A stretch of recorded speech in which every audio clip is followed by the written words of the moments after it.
children die? The answer is simple and harsh. The market did not reward saving the lives of these children, and governments did not subsidize it.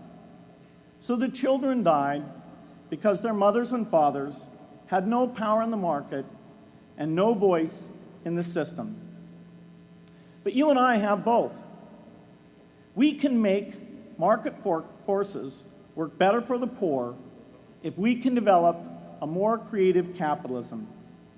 If we can stretch the reach of market forces so that more people can make a profit, or at least earn a living, serving people who are suffering from the great inequities. We can also press governments around the world to spend taxpayer money in ways that better reflect the values of the people who pay the taxes. If we can find approaches that meet the needs of the poor in ways that generate profits for business and votes for politicians, we will have found a sustainable way to reduce inequity in the world. Now, this task is open-ended. It can never be finished. But a conscious effort to answer this challenge can change the world. I'm optimistic that we can do this. But I talk to skeptics who claim there is no hope. They say, inequity has been with us since the beginning and will be with us until the end, because people just don't care.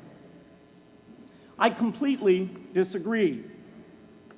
I believe we have more caring than we know what to do with. All of us here in this yard, at one time or another, have seen human tragedies that broke our heart, and yet we did nothing, not because we didn't care, but because we didn't know what to do. If we had known how to help, we would have acted. The barrier to change is not too little caring. It is too much complexity. To turn caring into action, we need to see a problem, see a solution, and see the impact. But complexity blocks all three steps. Even with the advent of the internet and 24-hour news, it is still a complex enterprise to get people to truly see the problems. When an airplane crashes, officials immediately call a press conference. They promise to investigate, determine the cause, and prevent similar crashes in the future. But if the officials were brutally honest, they would say, of all the people in the world who died today from preventable causes, 1/2 of 1% were on this plane. We're determined to do everything possible to solve the problem that took the lives of the 1/2 of 1%. The problem is not just the plane crash, but the millions of preventable deaths. We don't read much about these deaths. The media covers what's new, and millions of people dying is nothing new. So it stays in the background where it's easy to ignore. But even when we do see it or read about it, it's difficult to keep our eyes on the problem. It's difficult to look at suffering if the situation is so complex that we don't know how to help. And so we look away. If we can really see a problem, which is the first step, we come to the second step, cutting through the complexity to find a solution. Finding solutions is essential if we want to make the most of our caring. If we have clear and proven answers anytime an organization or individual asks, how can I help? Then we can get action, and we can make sure that none of the caring in the world is wasted. But complexity makes it hard to mark a path of action for everyone who cares, and makes it hard for their caring to matter. Cutting through complexity to find solutions runs through 4 predictable stages.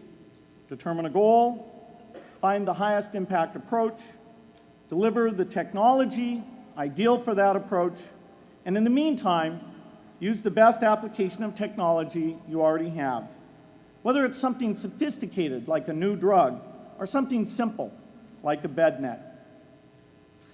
The AIDS epidemic offers an example. The broad goal, of course, is to end the disease. The highest leverage approach is prevention. The ideal technology would be a vaccine that gives lifelong immunity with a single dose. So governments, drug companies, and foundations are funding vaccine research. But their work is likely to take more than a decade. So in the meantime, we have to work with what we have in hand, and the best prevention approach we have now is getting people to avoid risky behavior. Pursuing that goal starts the four-step cycle again. This is the pattern. The crucial thing is to never stop thinking and working, and never do what we did with malaria and tuberculosis in the 20th century, which is to surrender to complexity and quit. The final step, after seeing the problem and finding an approach, is to measure the impact of the work and to share that, success or failure, so that others can learn from the efforts. You have to have the statistics, of course.